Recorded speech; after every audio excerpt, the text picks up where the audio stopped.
Hola a todos, espero que sea un buen tema y eh, que participen, eh, que pregunten y si piensan distinto también que lo hagan y que, eh, ¿cómo se llama esto? Que yo siga añadiendo más hermanos a estas instancias que son de mucho aprendizaje para nosotros. Les mando un saludo a todos, Dios les bendiga. Gracias, Pastor Ismael. Eh, Estamos ya listos, ya tenemos una buena concurrencia, tenemos a quien nos va a exponer en este día y tenemos a los que estamos con el deseo de compartir. Ustedes saben, una exposición de 40 minutos, si el expositor requisiera además, le concederemos, y de ahí entonces preguntas con temporizador, preguntas en 2 minutos y respuesta en 3 minutos. Damos gracias al Señor. Hoy día quien nos va a exponer es nuestro hermano Germán. Que Dios te bendiga, Germán. Bienvenido. Antes de iniciar, me gustaría, Carlitos Cayomil, usted puede hacer una oración para partir este tiempo de módulo de estudio. Está ahí, ¿verdad, Carlitos? Amén. ¿Escucha bien? Amén. Amado Dios, mi buen Padre Celestial, te damos gracias, Señor, por este tiempo, Padre, que ponemos delante de tu presencia. Bendice nuestras vidas, Señor, Padre eterno. Que seas tú, Señor, dándonos sabiduría, dándonos entendimiento, Padre, de lo que se va a exponer en esta noche, Padre. Usa la persona, Señor, que nos va a enseñar en este día, Padre, que seas tú derramando de tu Espíritu Santo sobre sus vidas, Padre. Por todo lo que se hace, Señor, en este tiempo, creemos, Padre, que podemos aprender más de ti cada día, más de tu palabra, Señor. Danos sabiduría, danos entendimiento, danos comprensión de tu palabra, Señor. Anímanos, fortalécenos, Señor. Bendice todo lo que se va a hacer en este tiempo, Padre. Lo ponemos delante de tu presencia, creyendo, Señor, que somos guiados por tu palabra, que somos guiados por tu Espíritu Santo. Gracias te damos, Señor, en esta noche. Bendícenos, Señor. Anímanos, renuévanos con este estudio, Padre. Te damos gracias en el nombre de Jesús. Amén y amén. Amén. Bien. Que Dios nos bendiga. Entonces, eh, José Germán, comience con su exposición. Bienvenido y gracias por...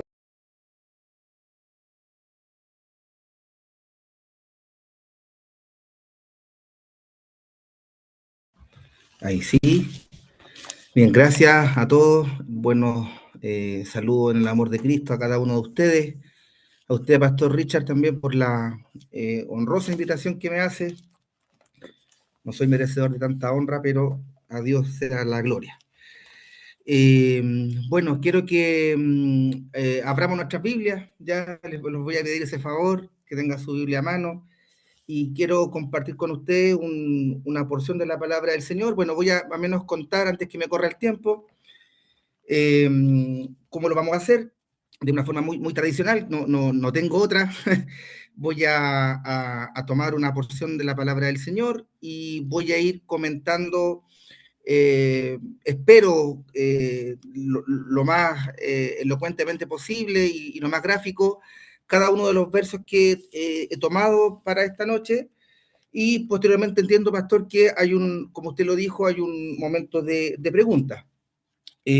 Así que quiero compartir con ustedes la porción bíblica que está aquí en Lucas, capítulo 23, ¿ya?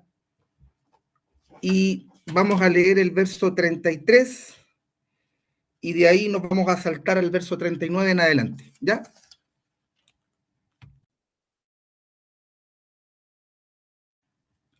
Lucas, entonces, 23, eh, verso 33, nos saltamos al 39 y de ahí en adelante. Y si lo hemos encontrado, le damos lectura a la poderosa palabra de Dios en el nombre de nuestro Señor Jesucristo. Dice así: Y cuando llegaron al lugar llamado de la Calavera, le crucificaron allí y a los malhechores, uno a la derecha y otro a la izquierda. El 39 dice, y uno de los malhechores que estaban colgados le injuriaba diciendo, si tú eres el Cristo, sálvate a ti mismo y a nosotros.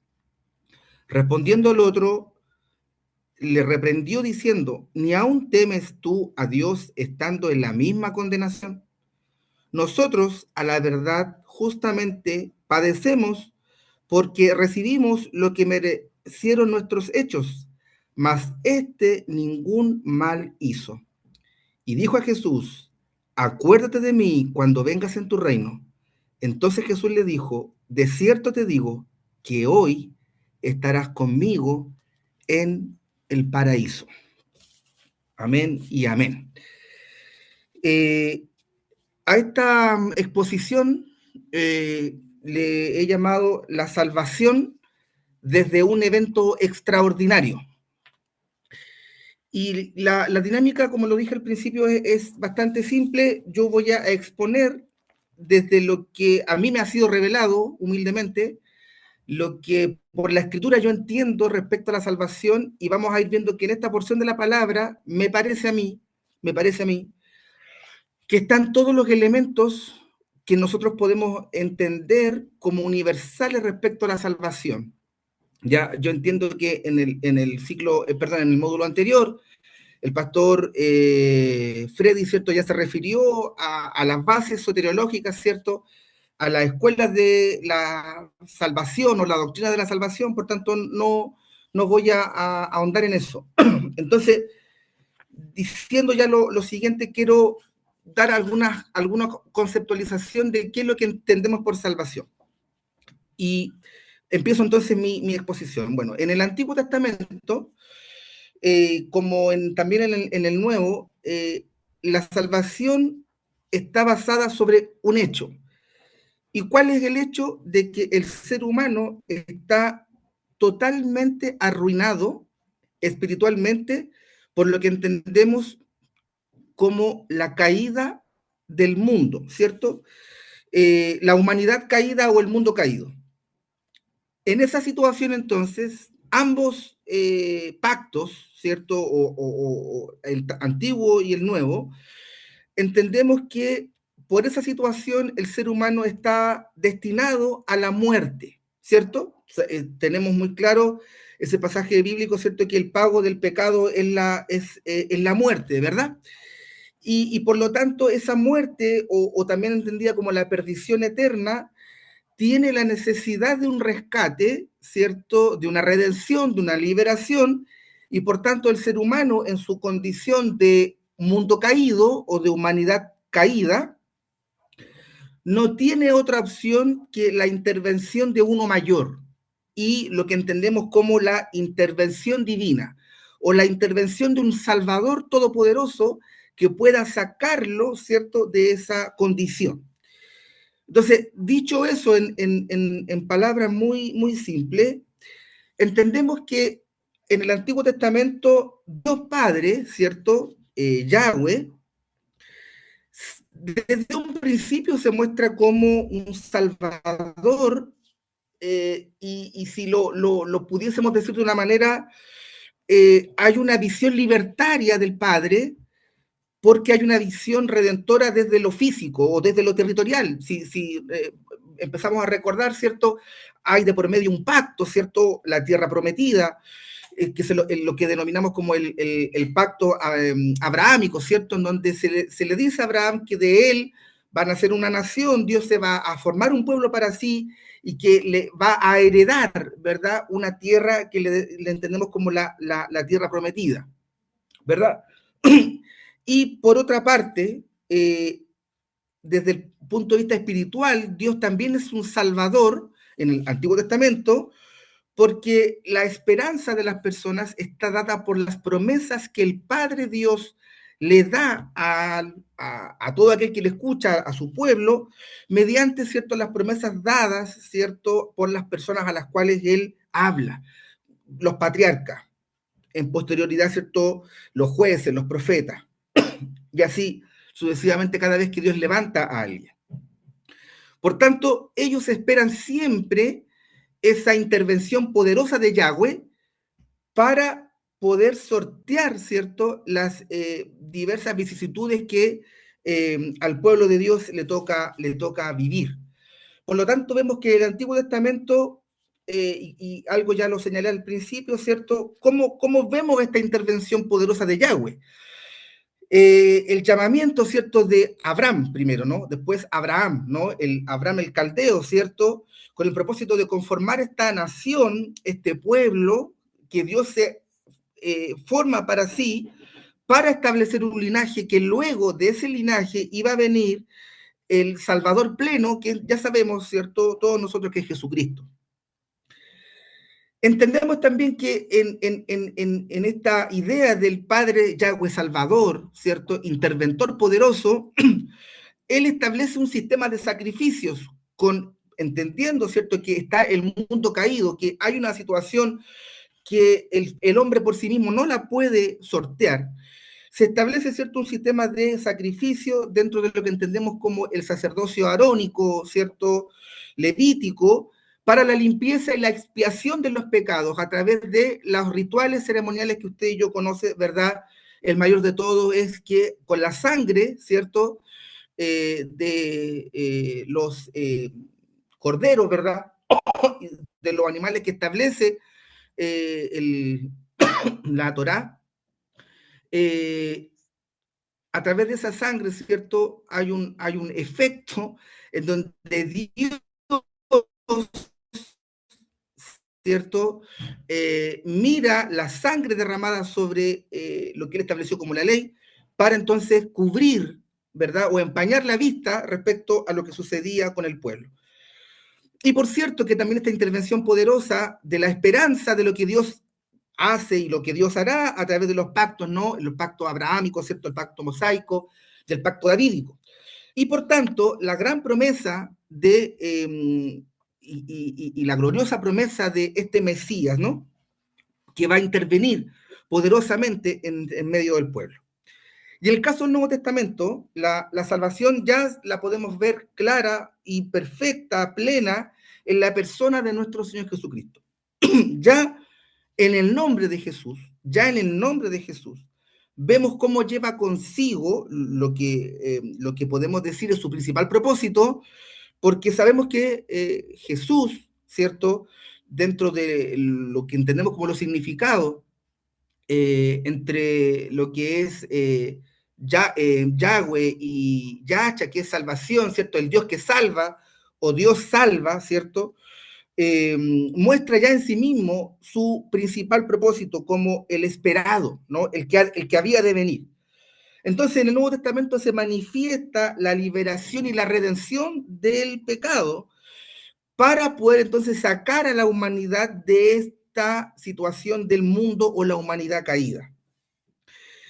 Y no solamente aquello, sino que además también liberar y redimir a las personas, a la humanidad, tanto del pecado como de la consecuencia y de la influencia del pecado sobre las vidas de los seres humanos. Y sabemos entonces que todo lo anterior que he dicho se hace referencia en la cruz, ¿cierto?, a la reconciliación, porque hay un único sacrificio y perfecto y absoluto, que es el de Cristo Jesús en la cruz, y ahí entonces tenemos, gracias a eso, la reconciliación, ¿ya?, de la humanidad con Dios mismo. Entonces, en base a todo este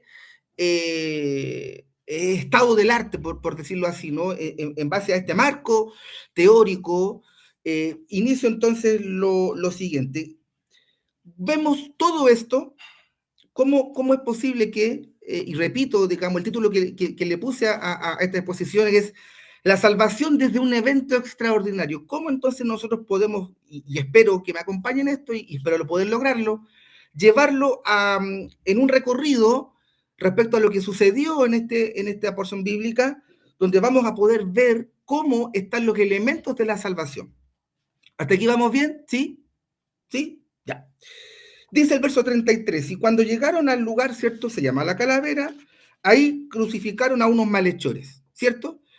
Y dice también que uno de los malhechores injuriaba a Jesús diciendo, si tú eres el Cristo, sálvate a ti mismo y a nosotros. Bueno, algo que hay que decir, y disculpen mi tos, pero la verdad que no me la he podido sacar hace rato. Según la tradición cristiana, católica, por cierto, la de los primeros siglos, le colocan nombre a estos malhechores, ¿ya? Dimas y Gestas, ¿ya? Dimas y Gestas. Dimas sería entonces lo que se llamaba antes como el buen ladrón. Dimas es el buen ladrón, ¿ya? O también el llamado ladrón penitente. Pero más relevante que los nombres tiene que ver con el calificativo, porque aparentemente hay una contradicción. Lucas habla de malhechores, Marcos y Mateo habla de ladrones. Pero si nosotros vamos a la referencia, y probablemente a lo mejor esto no le va a gustar a algunos pastores que haga referencia a la parte como histórica, Flavio Josefo, que es un historiador muy importante para entender muchos aspectos, ¿cierto?, de lo histórico en el contexto que se desarrolla la historia bíblica, nos dice que ladrón no lo podemos entender como lo hacemos hoy, como el lanzazo, ¿no? Ese ladrón, ¿verdad?, de ocasión. ¿Y por qué Lucas le llama malhechor? Que uno podría decir que es aquel que hace toda obra de mal, y el ladrón, ¿cierto?, es aquel que roba o hurta dependiendo de la ocasión. Y la verdad que no hay contradicción, porque lo que yo pude, mis hermanos, escudriñar en la historia, ¿cierto?, por decirlo así, historia religiosa, y lo que nos aporta Flavio Josefo, en la interpretación de la escritura, es que, ¿quiénes son los ladrones para los romanos? Y el ladrón, en estricto rigor, por ser ladrón no llega a la cruz, ¿ya? En el sistema oriental, me refiero del cercano oriente, usted sabe que la ley del talión, ¿verdad?, le permitía a las personas, posiblemente, ¿cierto?, había una costumbre de que a los ladrones o se les cortaba una oreja, o se les cortaba una mano o una extremidad, como señal de que era un ladrón, pero ser ladrón como del lanzazo no daba para ir a la cruz. Entonces, en realidad, el ladrón tiene que ver con algunos elementos son delincuentes políticos, ¿ya? Son subversivos, son agitadores políticos, porque no hay que olvidar que hay y sobre todo en este pasaje, cuando los fariseos y los saduceos van y le dicen al Señor, ¿qué opina él de los impuestos? ¿Se recuerda? Y el Señor sabe que había una disputa si era o no bueno pagarle los impuestos a los romanos, que eran unos impíos. Y Jesús dice, dada a Dios lo que es de Dios, y al César lo que es del César. Entonces, los romanos llamaban ladrones a todos aquellos que no pagaban el impuesto, pero además, y eso ya era una traición al Estado, en este caso al emperador romano. El emperador era el Estado en sí. Por tanto, todos aquellos que son agitadores políticos, insurrectos, ¿cierto? Incluso un ladrón, para esta parte, incluso podía ser un asesino, ¿ya? Porque estos ladrones también, con el ánimo de poder hacerle la contra al Imperio Romano, incluso eran asesinos de personas importantes o mataban a algunos romanos en público, una situación muy parecida de lo que se le acusaba a Barrabás. Por lo tanto, no hay una contradicción entre ser malhechor y un ladrón, porque son exactamente lo mismo, hacen toda obra de mal en contra del Estado. Y no olvidemos la razón por la cual 3 personas están crucificadas, y es por la misma razón, en definitiva, porque Jesús también se le acusaba de ser de sedición, ¿cierto? La sedición es el delito de llamar a otros a desobedecer lo establecido. Y a Jesús lo habían también acusado de traición, porque él dijo, en el conjuro que le hace su sumo sacerdote, que dijera si él era o no el Mesías, si era el Hijo de Dios, ¿cierto? Y él dijo que sí, que él era el rey de los judíos. A esa pregunta él dijo que sí. Por tanto, por esa razón se le había se le había condenado a la cruz. Sin embargo, sumándole todos estos antecedentes de personas que hacen toda clase de mal, finalmente lo que demuestra aquí es lo que dijimos al principio. La situación de estas dos personas, de estos dos malhechores, de estos dos ladrones que hacen toda clase de mal, muestra, muestra la condición espiritual, ¿cierto?, del pueblo de Israel y de esta humanidad caída, ¿ya? Desde, desde esa dimensión espiritual, entonces entendemos que aquí hay un elemento. Sí, aquí hay dos personas que son parte y son muestra de la denominada caída humana o del mundo, de los que estaban ahí, ¿no? Del mundo caído. Entonces el verso 32 dice, oye, ¿por qué la gente, incluso los líderes, le decían a Jesús, ¿por qué no bajas de la cruz? Fuiste capaz de salvar a otros, ¿por qué no te bajas de la cruz? Y aquí también hay una aparente contradicción porque Mateo y Marcos señalan que ambos son los que injuriaban al Señor. Lucas dice que era uno y el otro entonces, el otro no. Eh, y fíjense que estos dos malhechores, muy similar, ¿cierto? Yo ya lo dije, ¿no? A la situación de Barrabás, mostraban entonces su condición de ser personas que no respetan la ley de Dios, que no tienen afecto natural porque son capaces de burlarse de Jesús, ¿cierto? Y entendemos que los dos son claramente personas blasfemas, ¿ya? Y como dice, ¿cierto? El Salmo 7, ¿verdad? En el verso 11, Dios está airado, ¿cierto? Con el impío todos los días. Esa es la condición. Dios está airado con el impío todos los días, ¿ya? Eso muestra en estos dos malhechores la humanidad caída. Y aquí entonces aparece lo maravilloso de esto, ¿ya? Si logro irlo llevando en este recorrido, aquí vemos algo muy extraño, porque sin contradicción, si los dos, porque es posible que los dos hayan iniciado esta injuria y calumnia, y eso es lo verdaderamente terrible, ¿no? La condición espiritual de atreverse a injuriar, porque ese es el principal delito espiritual, injuriar al Señor Jesucristo de un delito que él no ha cometido. Más que los antecedentes anteriores, ¿cierto? Su prontuario, la situación de burlarse del Señor Jesucristo, eso es mucho más preocupante, ¿no? Que, como le decía y refuerza esta idea, demuestran la humanidad caída. Pero aquí viene lo maravilloso. Independientemente que hayan sido los dos, que es lo que yo creo, los dos iniciaron esta burla como todos los demás, pero aquí hay algo que cambia. En uno de los malhechores algo cambia. Y vemos que algo cambia porque de repente aparece el verso 40. Y cuando decían que uno de los dos injuriaba a Jesús diciendo, si tú eres el Cristo, sálvate a ti mismo y de pasadita, hazlo con nosotros, en tono de irónico, de burla, uno le dice al otro y le reprende. Y le reprende. Aquí hay algo que pasó y que no, al parecer, no se nos ha advertido. Dice, ni aún temes a Dios, estando en la misma condenación. Nosotros, a la verdad, justamente padecimos lo que simplemente el resultado de nuestros actos.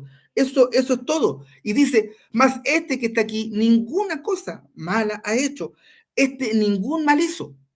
Entonces la pregunta salta, bueno, ¿cómo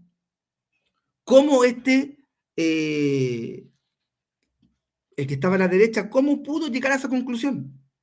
¿Cómo iniciando en la burla, en la blasfemia, llega a esta tremenda conclusión? ¿Cómo se produjo entonces ese cambio o esa transformación espiritual? Y aquí, mis hermanos amados en el Señor, vemos cómo empieza a actuar la gracia, que es un elemento principal en lo que yo entiendo por la salvación. Porque aquí se empieza a producir una conversión. ¿Ah? aquí algo se empieza a producir.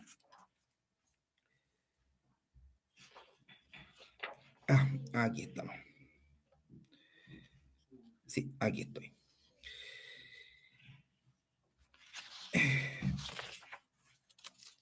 Dice que empieza a producirse, y lo que yo puedo entender de la escritura, el proceso de lo que entendemos como la conversión.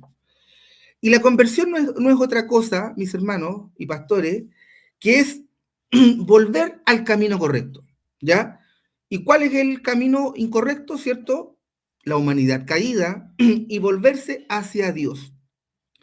Pero esta conversión se produce por algo, esta conversión se produce por medio de la verdad. No existe otra manera. Y Santiago, por ejemplo, Santiago 1:18, si usted me acompaña con su Biblia, Santiago 1:18 dice, Él de su voluntad nos hizo nacer por la palabra de verdad. Repito, Él nos hizo nacer por la palabra de verdad para que seamos primicias de sus criaturas. Entonces, uno dice, bueno, pero ¿en qué momento a esta persona se le predica? ¿En qué momento, cierto, su voluntad es cambiada? ¿Quién le predicó? ¿Ya? ¿Quién le habló? En Primera de Pedro, ¿cierto? En el capítulo 1, verso 23, también dice, siendo renacidos no de simiente corruptible, sino de incorruptible, por la palabra de Dios que vive y permanece para siempre.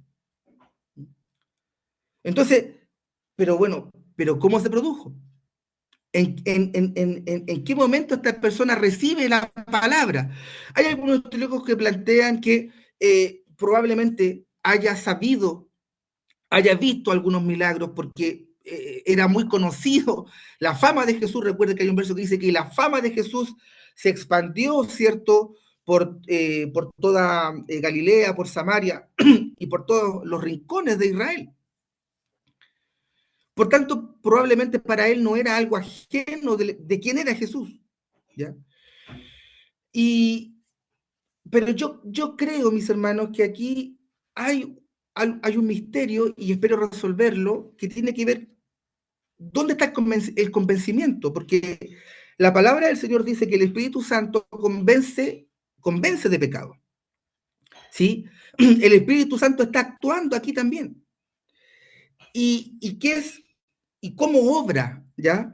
Entonces aquí vemos que el Espíritu que da testimonio y que convence de pecado, hay algo aquí glorioso que yo al menos pude encontrar, que aquí hay un escenario que, vamos a decirlo así, Dimas, para ponerle un nombre, hay un escenario que también le habla a esta persona. Jesús mismo con su actitud le habla a esta persona, le predica a esta persona, ¿ya?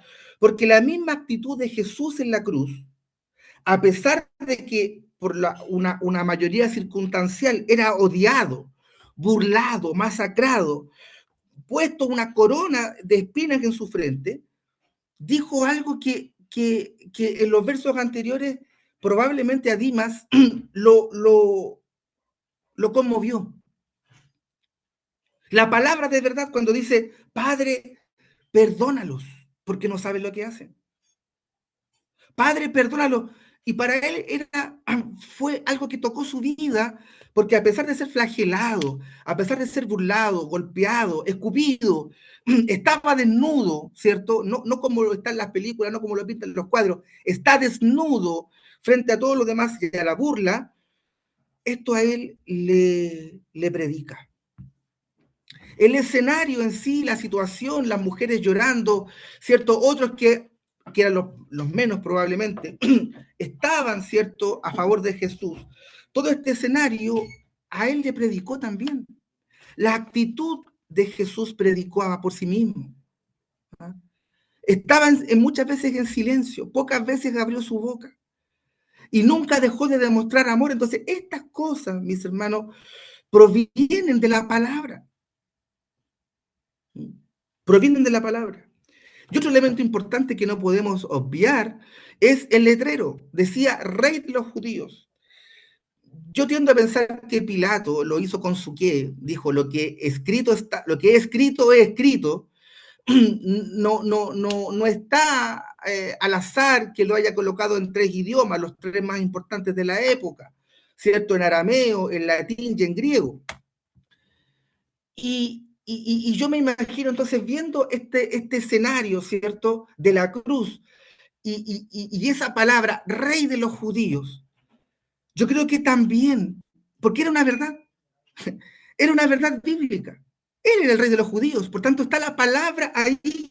Y como lo cité delante, nos hizo nacer por la palabra de verdad. Y aquí entonces esto se cumple, porque la salvación tiene que estar presente, la palabra de verdad, para que por la palabra de verdad podamos nacer y convertirnos en primicias de su criatura. No puede haber otra manera, la palabra no miente. Entonces el Espíritu Santo tocó su vida con esto y con este escenario, por cierto, y le predicó. El poder de Dios estaba en Jesús. ¿Ya? No se vio mermado el poder de Jesús, a pesar de la condición en la que estaba en la cruz, colgado como un maldito, burlado, golpeado, agredido, flagelado, humillado, pero en ningún momento el poder de Jesús había sido mermado, salvo hasta cuando él dice, Padre, Padre, ¿por qué me has abandonado? Por tanto, fíjese la condición, Jesús estaba dando salvación, ya, aún en la condición en la que estaba. Ya estaba ofreciendo algo eterno.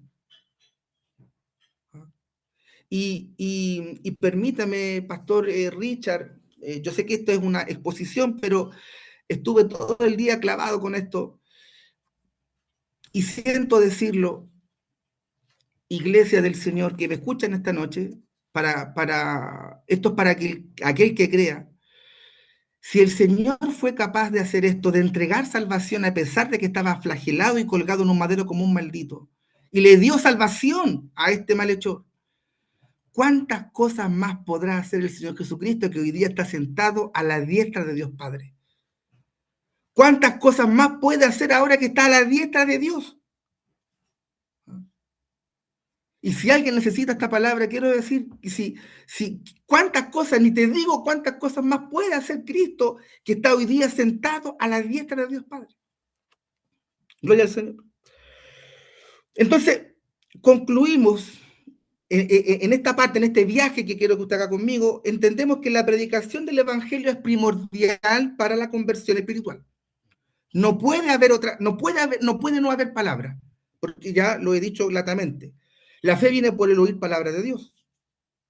Por tanto, la palabra del Evangelio es la única capaz de mostrarnos nuestra condición.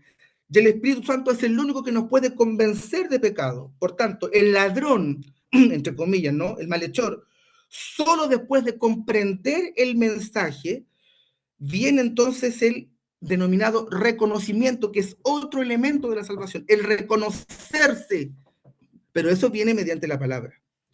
Entonces viene lo que entendemos como la confesión de su situación. Proverbios, ¿cierto? 28:13, usted se lo sabe de memoria, el que encubre su pecado no prosperará, más el que confiesa y se aparta alcanza misericordia. La confesión es trascendental, es primordial en esto que entendemos lo que yo le denomino como este viaje de la salvación. Otro elemento que nos hace ver, ¿ya? Que nos hace ver, ¿ah? Que aquí hay algo distinto en él, que lo que está pasando en su vida interiormente es verdadero. ¿Cómo lo podemos ver? A través de señales.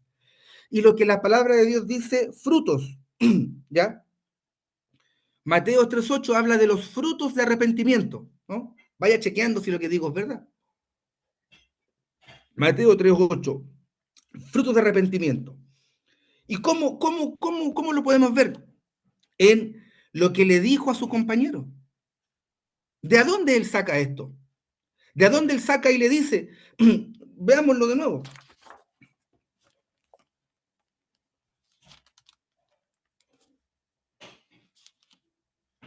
¿Cierto? Nosotros, perdón, 40. Ni aún temes tú a Dios? ¿No temes a Dios? Eso era algo básico, ¿cierto?, del pueblo judío, estando en la condición. Y aquí dice, ¿cómo hace él la separación entre la diferencia que hay entre las vidas de los malhechores y la de Cristo? Nosotros la verdad, esta es la verdad, justamente estamos aquí, recibiendo el castigo que merecemos. Él entiende y acepta su condición y entiende que lo que está viviendo es resultado de su condición de mundo caído. Lo que merecemos simplemente es lo que estamos viviendo, mas ningún mal hizo.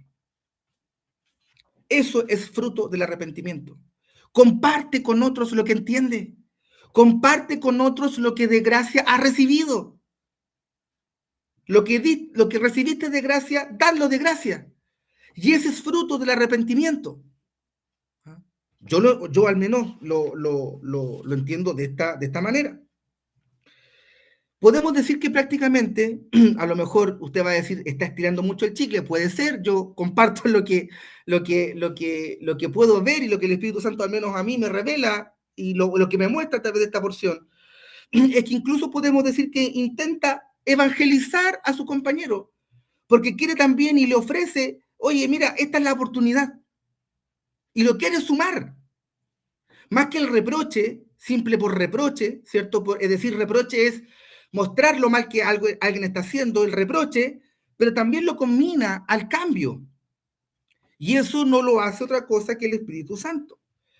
Y aquí no concuerdo con algunos teólogos que dicen que en el caso de Dimas, que le pusimos este nombre para ponerle rostro, dicen que él no hizo ninguna obra. Yo también creo que la salvación no es por obra. Pero en realidad esta es la obra que él hizo. Porque la fe sin obra es muerta. Entonces yo creo que esta es la obra que hizo. Haberle dicho a su compañero, oye, no temes a Dios. Oye, fíjate, tú y yo estamos en esta condición. Esa fue una obra. Fue la obra que tuvo en estas par de horas, 4 horas que tuvo. Fue la obra que hizo. Haberle dicho a su compañero, oye, conviértete, oye, devuélvete de donde estás. Deja tu vida blasfema, deja tu vida pasada y escuchemos y estemos al lado de Cristo. Yo, por lo menos, como le digo, lo veo de esta manera. La palabra de Dios dice en Romanos 10:10, porque con el corazón se cree para justicia, pero con la boca se confiesa para salvación. Y vemos que aquí está estos dos condimentos, estos dos ingredientes, de corazón y de boca. Porque yo veo, mis hermanos, y creo que usted también lo puede ver, y trato de llevarlo en este viaje, espero que sea placentero y que le guste, de ver cómo la vida interior de este malhechor va cambiando y cómo la obra de la gracia va actuando en él. Fíjese que incluso yo puedo decir, sin temor a equivocarme, pero soy un humano y probablemente me voy a equivocar, pero yo creo que aquí también vemos a un adorador que le adora en espíritu y verdad, porque en él un verdadero adorador es uno que tiene un sincero y verdadero arrepentimiento, ¿ya? ¿No es acaso una alabanza? ¿No es acaso adorar cuando él dice, ningún mal ha hecho? Es decir, le está diciendo, es un hombre santo. Y yo veo aquí la adoración. Claramente la vemos. Y por tanto, reconocer la santidad de Cristo viene de una sola parte, de la revelación que viene por la palabra. Y por lo tanto, hermanos míos y pastores que me escuchan, creo que aquí vemos un verdadero adorador. Solo por medio de la revelación, este ladrón pudo entender que ambos eran los únicos que merecían la cruz. El tema está en que uno, ¿cierto?, alcanzó misericordia. Y aquí también vemos otro elemento y en este viaje que quiero que comparta conmigo, dice el verso 42, y dijo a Jesús, acuérdate de mí cuando vengas en tu reino. quiero hacer empatía bíblica, ¿no? Insisto en este escenario, ¿ya? La cruz, el flagelo, carne abierta, desnudez, estaban ensangrentados, estaban desnudos, estaban golpeados. ¿Jesús era creíble como rey en esa condición? ¿Jesús era creíble como libertador o como salvador en esa condición de humillación? ¿Quién podría creer que él fuera un libertador? ¿Quién podría creer que él fuera un rey? Porque un rey nunca iba a ser crucificado. Un rey nunca iba a ser tratado de esta manera. Entonces, están los tres en esa condición, pero uno se da cuenta de esto y le dice, acuérdate de mí cuando vengas en tu reino. En esa condición Jesús no era creíble como Salvador o como Rey. Entonces aquí vemos otro elemento de la salvación que vemos aquí, que tiene que ver cómo empieza a operar la fe.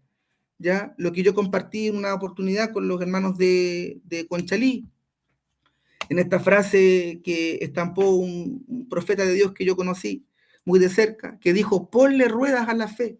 O sea, aquí está la fe en movimiento y gracias a la fe pudo ver más allá de la muerte, pudo ver que había algo más allá de la muerte, ¿ah? Pudo creer sin ver, en el reino y en la resurrección. Creyó fielmente que en un momento de la historia esa condición de Jesús iba a cambiar. Este que está al lado mío, que está condenado igual que yo, flagelado igual que yo, golpeado, humillado igual que yo, él entendió que en un momento de la historia eso iba a cambiar y que iba a pasar de una situación de humillación a una de exaltación gloriosa. Pablo lo dice en Hebreos 11, oye, la fe no es otra cosa que la certeza de lo que se espera y la convicción de lo que no se ve. ¿Cómo podría haber el reino? ¿Cómo podía haber un rey? ¿Cómo podía haber él un salvador en alguien que estaba en la misma condición que él? Por tanto, cuando nos acercamos a Jesucristo, vamos construyendo no otra cosa que nuestra vida espiritual, ¿ya? Estamos invirtiendo, voy a decirlo así, en nuestra vida futura, porque te aseguro que la vida al otro lado del Jordán, ¿ya? Es más larga que esta. Por cierto, aunque muchos están cerca de los 80 o 70, ¿ya? Los más, Pastor se ríe, pero hay algunos que están, ¿cierto?, cerca de la ribera, ¿no? Pero aún la de nuestros días, al otro lado, nuestra vida va a ser mucho más larga que la que vivimos aquí. Por tanto, hay otro elemento que tiene que ver con lo que dice Filipenses, ¿no? Pablo a los Filipenses, ahí en Filipenses capítulo 2, verso 12. Él se ocupa de la salvación. Pablo le dice, ocupaos de vuestra salvación. Y una forma de ocuparse de la salvación es a través de la oración. Y esta petición de acuérdate de mí cuando vengas en tu reino no es otra cosa que una petición genuina de un hombre que ha entendido a través de la palabra, y la gracia actuando en él es una petición genuina, ¿cierto? De alguien que es un verdadero adorador. Es un verdadero adorador. Entonces, cuando el creyente pide, no pide por pedir, sino que pide creyendo fielmente que aquel que le pide, Todopoderoso, le puede dar de su buena voluntad lo que pides. Y él estaba pidiendo bien, él no estaba pidiendo otra cosa, ni siquiera estaba pidiendo sácame de la cruz, no estaba pensando en el presente, no estaba pensando ni siquiera en el dolor que estaba sufriendo y viviendo y sintiendo en ese momento. Él está pensando en dónde iba a estar su vida más allá de este mundo. No sé cuánto me queda. ¿Cuánto me queda? ¿Voy bien? Estamos en el tiempo de gracia, así que denle otro poquito. Ya, eso, gloria al Señor, muy bien. Ya voy a terminar. Entonces, a la petición, Jesús le dijo, de cierto, es decir, de verdad te digo, hoy, no en el tiempo postrero, hoy hoy estarás conmigo en el paraíso. Vemos la gracia. Efesios capítulo 2, verso 8, porque por gracia sois salvos por medio de la fe. Y esto no de vosotros, pues es don de Dios, no por obras para que nadie se gloríe. No por obras. Entonces cuando dice, bueno, hay que ocuparse de la fe, pero ocuparse de la fe no es hacer cosas para ganarse la fe. Ocuparse de la salvación no es otra cosa que construir, fortalecer nuestra vida espiritual. Inquirir en la palabra, estudiar la palabra, buscar a Dios, buscar su voluntad en oración, conforme a lo que la Escritura señala. El malhechor entonces se salva confiando en Jesús en sus últimos momentos de vida y por tanto irá al paraíso. ¿Por qué? Porque Jesús lo dijo. El rey de los judíos lo dijo. El que vendrá en su reino lo dijo. Esto para la justicia humana es injusto. Esto se ve injusto a la apariencia de la justicia humana, pero Isaías dijo que la justicia del hombre era un trapo de inmundicia.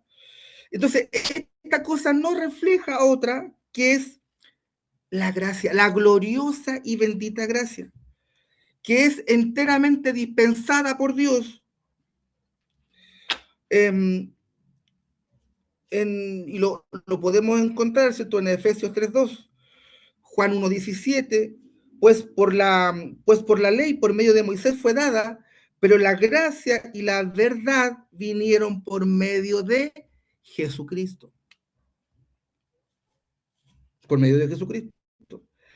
La gracia, mis hermanos y pastores, en términos muy simples, es yo recibo algo que no merezco. Recibir algo que no merecemos, o en términos más simples, lo que siempre hemos escuchado, este regalo inmerecido.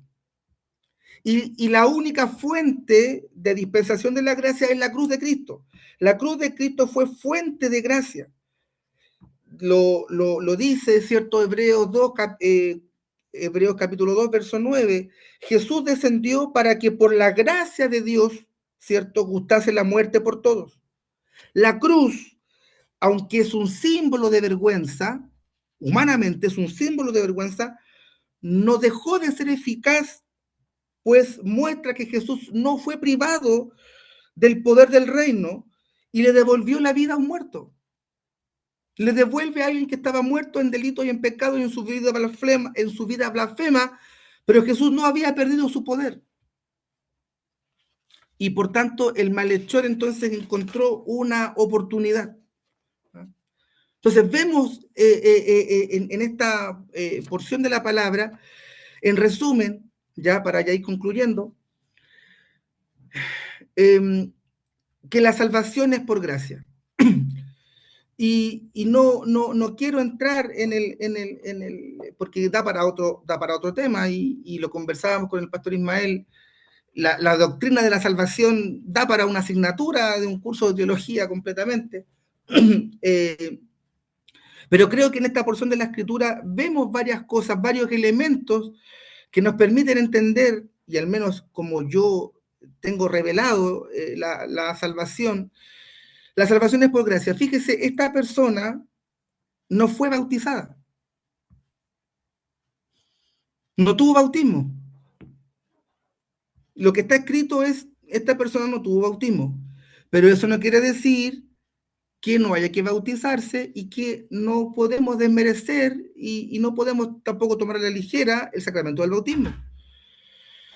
Además, también la palabra del Señor dice en Romanos 6:3, ¿o no sabéis que todos los que hemos sido bautizados en Cristo Jesús hemos sido bautizados en su muerte? Y ahí claramente calza, ¿cierto?, la situación de Dimas.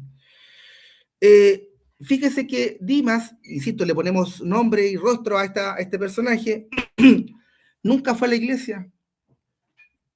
Lo que no significa que tengamos que tener por costumbre no congregarnos. Gloria al Señor.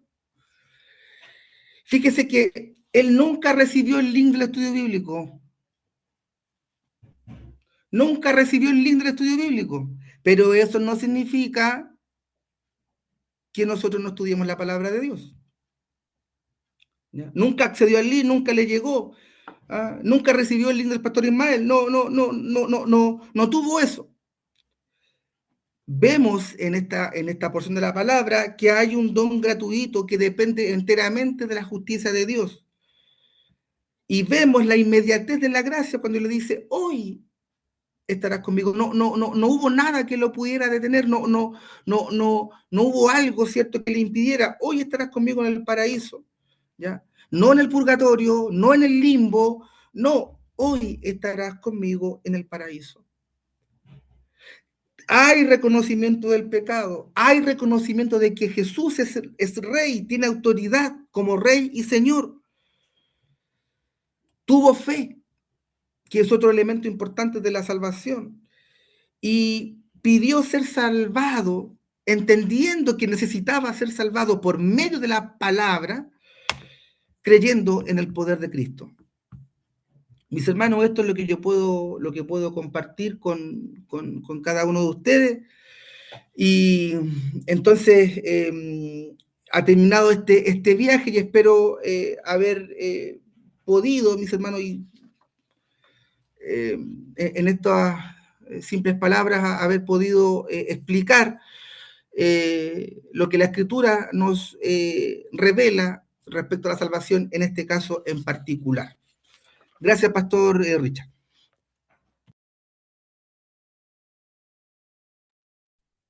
No, gracias a ti, hermano Germán, por la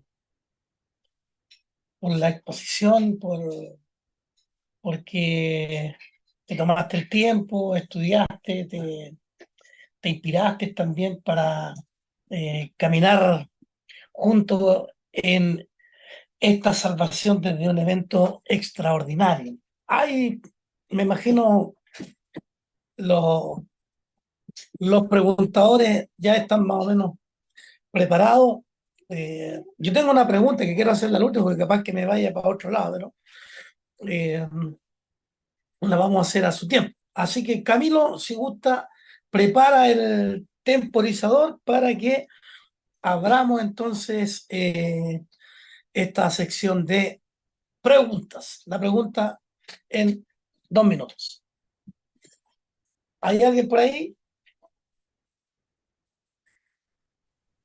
Que vayan Coméntame, levantando la Camilo. mano o los que no puedan, ¿cómo se llama? No tengan el audio bueno, pueden escribir en el chat por último para leer las preguntas. Pero ideal si pueden mandar como el icono de la manito levantada para saber quiénes son los que quieren preguntar.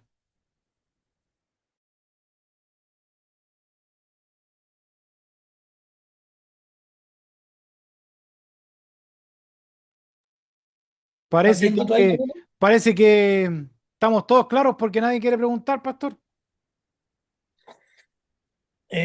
Bueno, yo voy a preguntar, aunque como les digo, puede que me salga del tema. No es la idea, pero se me generó inmediatamente eh, la duda. Así que voy con la pregunta, temporízame, por favor, Camilo. Mi pregunta es la siguiente. Jesús ahí en la cruz y en todo momento, siempre sus palabras fueron reales y siempre cumplió. Eh, Sin embargo, hay un manto de dudas yo creo sí, que es afirmativo cuando él le dice, de cierto, hoy estarás conmigo en el paraíso. Entonces me surgen dos dudas en uno. Jesús inmediatamente después de muerto no fue al paraíso, sino que fue a los infiernos, por lo que yo he escuchado, ¿ya? Eh, y también a través de la teología hemos entendido que la persona que muere, indistintamente haya sido crucificado con las promesas del Señor, esa promesa que tuvo eh, Dimas, para darle rostro, me gustó eso, para no estar a cada rato repitiendo el ladrón tanto. Como muchas personas también mueren en la promesa, pero nosotros traemos la escritura y decimos que en el día de la resurrección se va a ver al Señor. ¿Tenía alguna ventaja él que él no tuvo que esperar si es que efectivamente ese día inmediatamente fue al paraíso? Esa es mi pregunta, Germán.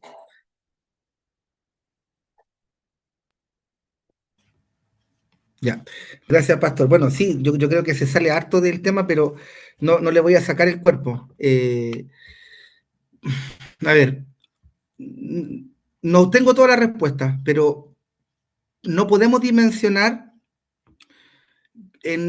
quizás en tiempo y forma, en cuánto tiempo le tomó a Jesús bajar a los infiernos, ¿cierto? Hay algunos teólogos que dicen y plantean que el paraíso es igual que el cielo, porque si no, entonces si creemos que el paraíso es un lugar intermedio, entonces estamos dando escatológicamente a los católicos el hecho de que hay un lugar, o se llame purgatorio, o se llame limbo, que está entre el cielo y la tierra. Entonces, lo que yo al menos he podido escudriñar, Pastor Richard, y que probablemente a lo mejor aquí se abre el debate, porque puede que no tenga toda la respuesta, pero hay algunos teólogos que plantean que el paso de Dimas en el paraíso fueron los 3 días, y que automáticamente después sube al cielo, ¿ya? Es decir, él ocupó un lugar donde muchos, todos los que habían esperado la promesa, automáticamente pasa directamente a ese estado. La palabra paraíso no significa otra cosa que placer. De hecho, paraíso es el mismo significado que tiene para el Edén, un lugar placentero, sin dolor. ¿Ah?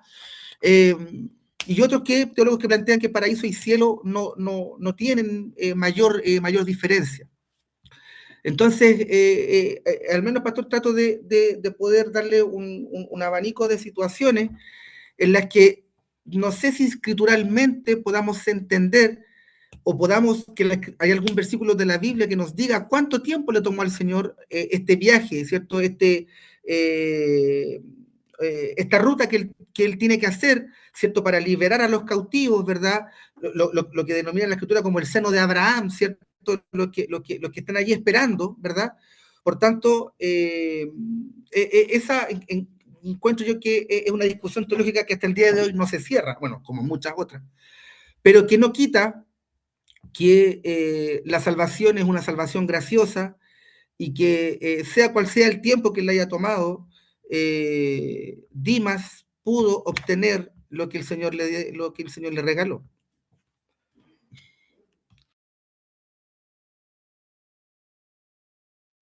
Gracias, Germán, gracias.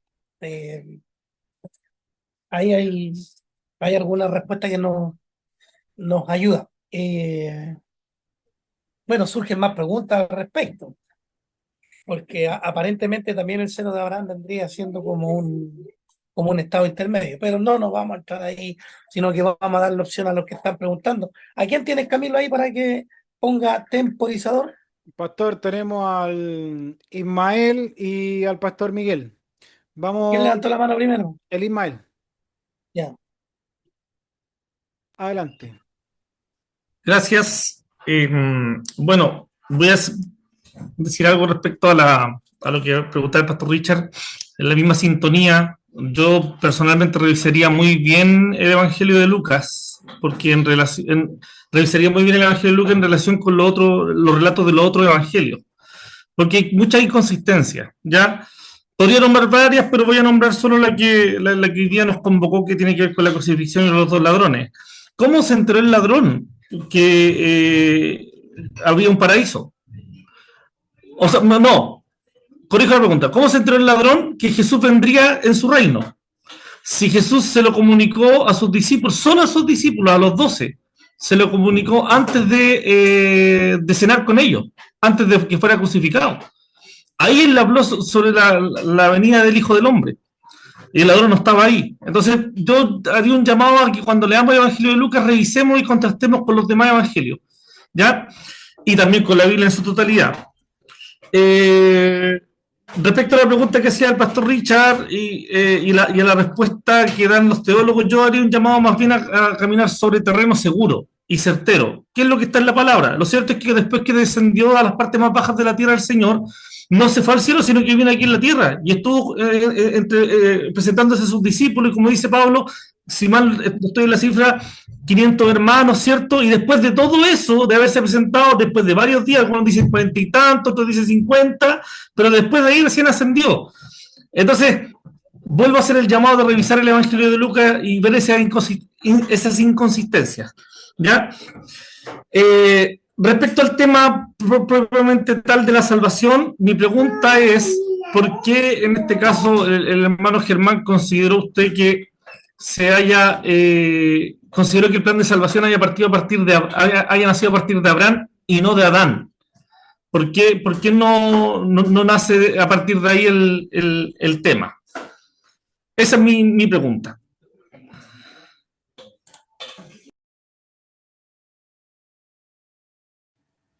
Sí, no, solamente por una cuestión de, voy a decirlo así, quizás generacional, eh, porque para los judíos, voy a decirlo así, en este concepto religioso, tenían, por lo que yo entiendo, logro de la escritura ver, siempre ellos se jactaban, ¿no? De ser hijos de Abraham y por eso ellos eran dignos de, ¿cierto? Cuando Jesús le dice, oye, si fuera dice que de las piedras puede ser hijos de Abraham, ¿cierto? Si mal no recuerdo el verso. Entonces, por esa razón, pero no niego que ya cuando le habla y dice que le pisará, ¿cierto?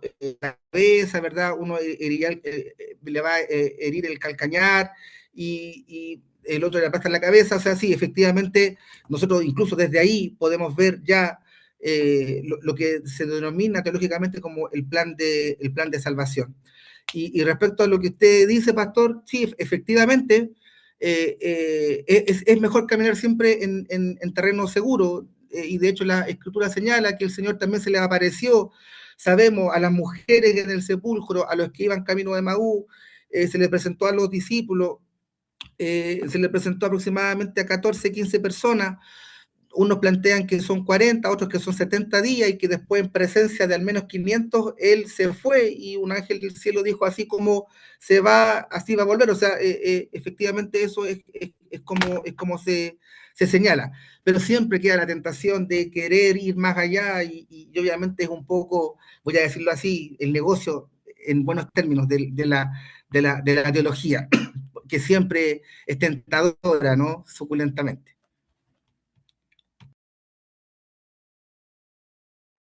Gracias, Germán. Camilo, tenemos ahora el pastor Miguel, ¿verdad? Sí, Pastor Miguel, active nomás su audio. Adelante. Ya, bien. Buenas noches a todos. Quiero, o sea, en parte lo de la salvación, para mí parten inmediatamente en el huerto. Antes de que el hombre sea expulsado, primeramente es salvo y después, o sea, después sacado del huerto. O después retirado del huerto, como quieran decir. De ahí parte la salvación. Bueno, Germán ya lo explicó por una cuestión más tradicional judía que dijo que partía con Abraham. Lo otro es la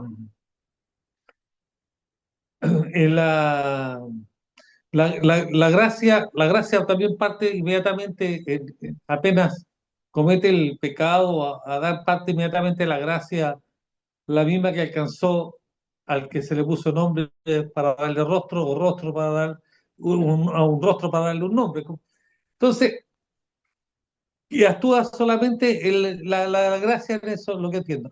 Aparte el, de que Jesús, lo, en qué momento se fue al paraíso, en qué momento estableció el paraíso, eso tampoco hay una claridad exacta en la escritura, pero él dice que bajó a las partes más bajas de la tierra y dice que él, habiendo llevado cautivo la cautividad, y ahí le da los dones a los hombres. O sea, cuando él habla de dones a los hombres, no está hablando de los dones que nosotros conocemos, los que nos grafica después o nos explica el apóstol Pablo, sino que está hablando de prácticamente el don de la salvación a los que esperaban la venida de Cristo, los que desde antes estaban aguardando esa esperanza para tenerla igual que nosotros.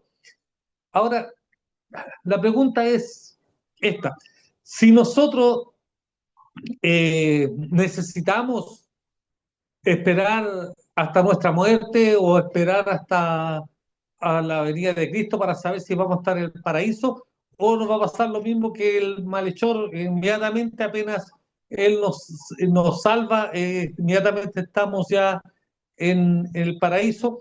Ahora, la Escritura no habla así abiertamente de un paraíso donde estamos hablando de un lugar de reposo. Y esa es mi pregunta: o sea, ¿cuándo nosotros vamos a estar ahí? ¿Hoy día, mañana, después de nuestra muerte, o en la venida de Cristo?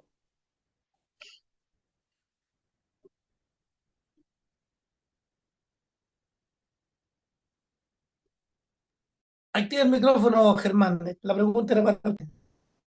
Sí, lo que pasa es que mi esposa me estaba hablando y no sé si quiere decirlo en voz alta, no se atreve. Abrazo a mi esposa siempre. Eh, Mira, la verdad de las cosas, voy a ser honesto, es una gran pregunta. Eh, y la verdad, voy a ser honesto, no tengo una respuesta para esa pregunta, Pastor. No me atrevería a señalar si efectivamente tendríamos que esperar. Yo tiendo a pensar, eh, de acuerdo a lo que señala la Escritura, cuando dice unos serán primero, otros serán postreros. Al menos la Escritura algo nos señala que hay un tiempo de espera.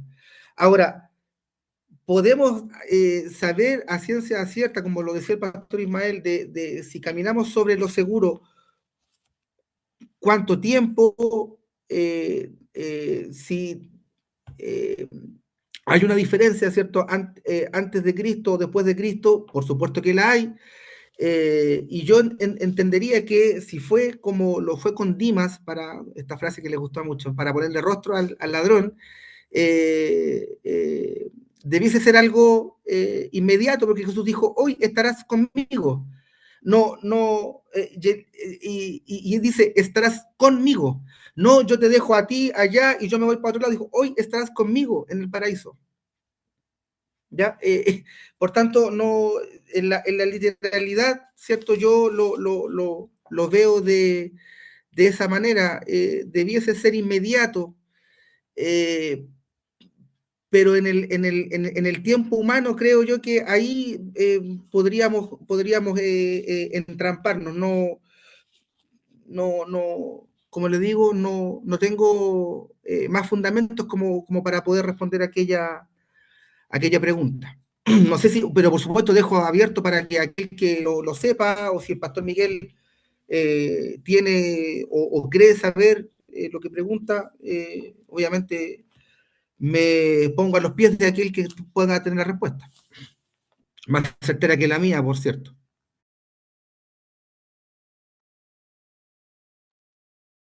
Camilo, parece que el pastor Freddy tenía la mano levantada.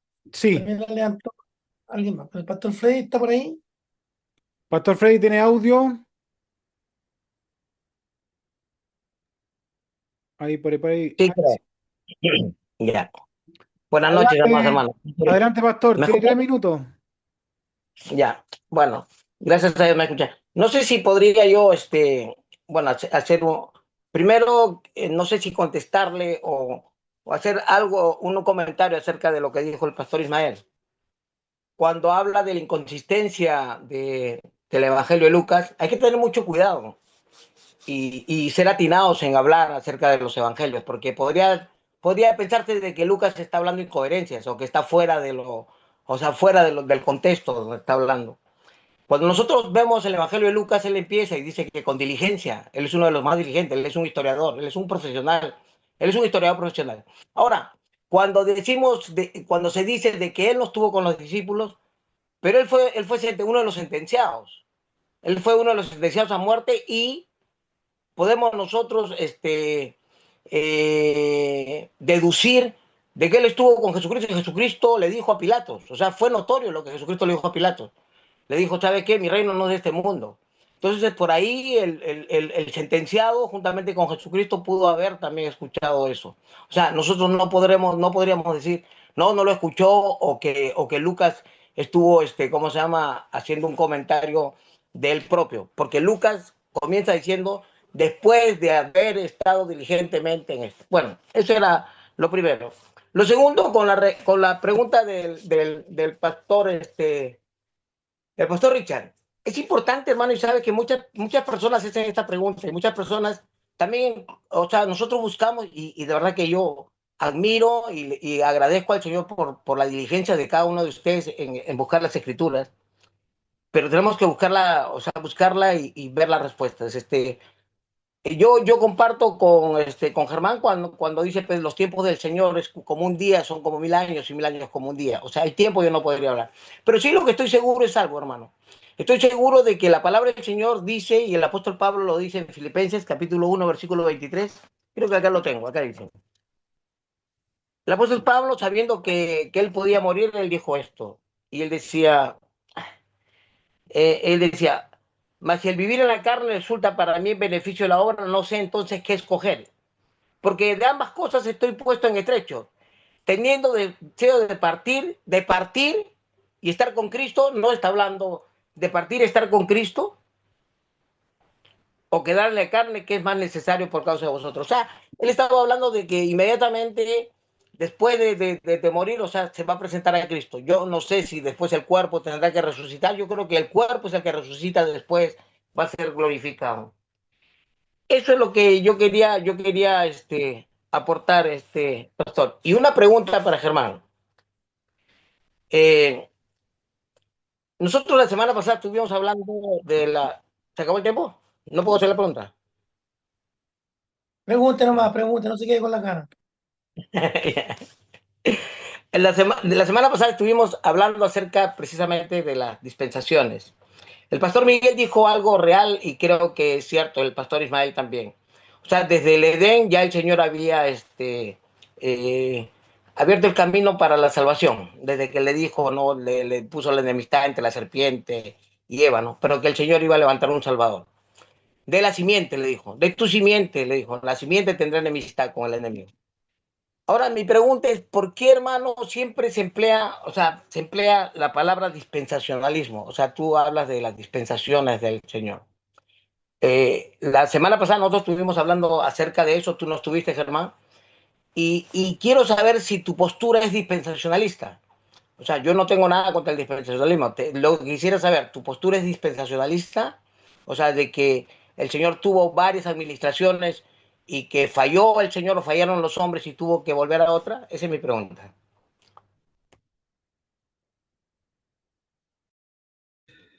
No, mire, esta pregunta me la han hecho, primero no me encasillo, no siento, ni me siento dispensacionalista, ni me siento de la teoría del pacto, solamente utilicé, porque la palabra dispensación efectivamente aparece una vez y dice, me parece que, si no me equivoco, en Efesios, ¿cierto? O en Efesios o en Hebreos, si alguien Me parece que Efesios 1, Germán. sí, sí, es en Efesios donde dice que se ha dispensado y habla de la dispensación de la gracia. Es la única vez que se habla de la dispensación, pero no utiliza la palabra administración, que es un sinónimo. Se le ha sido administrada la gracia, ¿ya? o dispensada, que es, como lo digo, una palabra muy, muy similar. Y por tanto, no me encasillo, Pastor Freddy, en alguna de esas posturas teológicas, ¿no? Trato de escudriñar la Escritura, digamos, de la manera más, trato de hacerla de la manera más pura posible.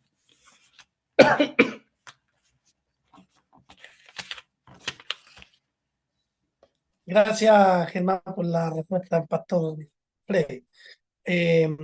Tenemos al Ismael, Ismael ahora.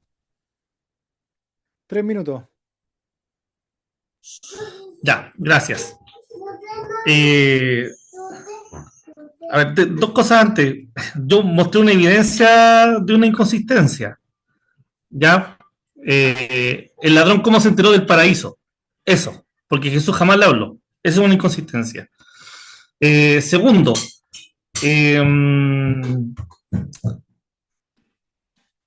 yo grito 48-37, Pastor Freddy, acá lo espero.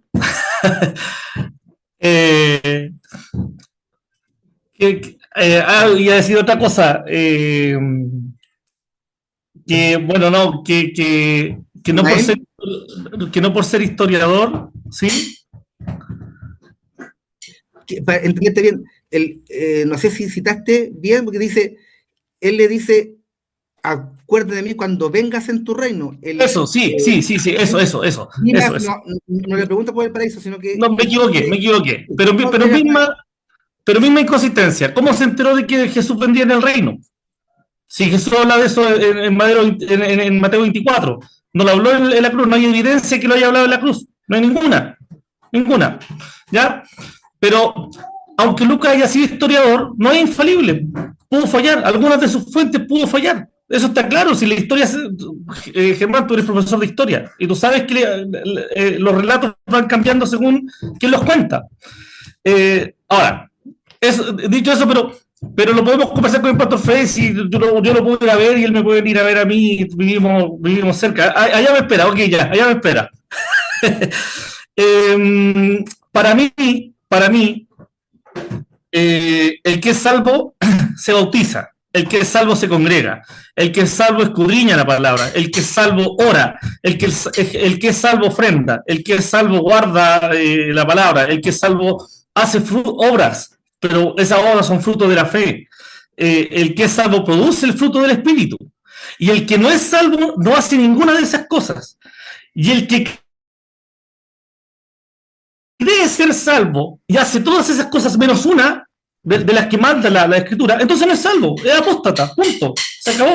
El que es verdaderamente salvo, o sea, no, el que es salvo, ni siquiera verdaderamente salvo, el que es salvo cumple la palabra de Dios como es. Y el que falla en un punto no lo es, así de simple. Así de simple, si dice salvo no se congrega, no es salvo entonces, es una apóstata. Para mí. Eso es lo que, más que pregunta, lo que quiero opinar, y si Germán discrepa de eso, está en todo su derecho.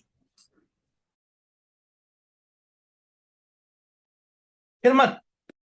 Sí, Isma, ¿podría repetir la última parte? Que quedé pegado. Mientras recuerdas, bueno, sí, efectivamente los historiadores, lo que pasa es que hay testigos, y Lucas no es un testigo ocular, sino que va a recurrir a fuentes. Ya un historiador no inventa, sino que va a validar lo que establece a través de las fuentes. Y en este caso las fuentes probablemente son los testigos de la situación. Y respecto al cómo se enteró, bueno, traté dentro de la exposición decir que todo el escenario, que es un escenario dinámico, ¿cierto?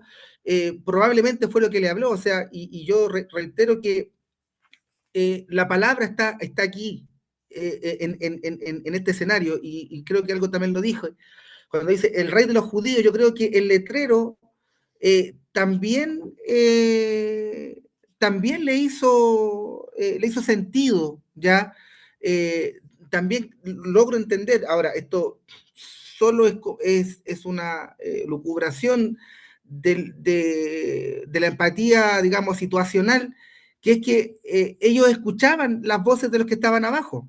No nos olvidemos que en un momento Jesús le dice a Juan, he ahí tu madre, ¿cierto? Le dice a María, María, he ahí a tu hijo, Juan, he ahí a tu madre, ¿cierto? O sea, podían escuchar las voces. Por tanto, digamos, en la empatía situacional, mucha gente conversó, dijo, unos gritaban, o sea, probablemente de alguna manera, porque si no, ¿cómo? Si no es a través de la palabra, que fue en parte lo que expuse. Pero no logré escuchar la parte de tu pregunta, de la última, Ismael. Bueno, no era pregunta, sino que era más bien una invitación a si discrepaba de lo que dije al final, lo podías decir. Pero yo digo que si alguien no se congrega, si alguien no se bautiza, no es salvo. Y si, por decir algo, si la totalidad de la salvación consiste en bautizarse, orar y ofrendar, ya, en un supuesto, que depende de esas tres cosas, si una persona ora y se bautiza y no ofrenda, entonces, desde mi entendimiento de la Escritura, no es salvo, porque el que es salvo hará todas las cosas. Hará todas las cosas que manda la palabra. Eso era la última reflexión, más que pregunta. Rafita. Miren, Filipenses capítulo 2, verso 12. Por tanto, amados míos, como siempre habéis obedecido, sí, no como en mi presencia solamente, sino mucho más ahora en mi ausencia, ocupaos en vuestra salvación con temor y temblor. Todo lo que usted dijo, efectivamente, que es la adoración, asistir al templo, el sacramento del bautismo, la ofrenda, ¿verdad? Todo eso es ocuparse de la salvación, no porque me la tenga que ganar, ¿cierto?, bajo la soteriología arminiana, ¿ya? Sino que la señal de la salvación es que yo esto lo hago con agrado, lo hago porque construyo mi vida espiritual. Sin embargo, y no es discrepar, sino que simplemente creo que en este caso, como se denomina como este estudio de caso, ¿ya? En este caso, el bautismo está,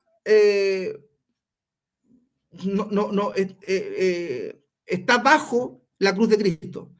Y yo por eso que leí, ¿cierto? Porque uno dice, bueno, ¿fue bautizado o no?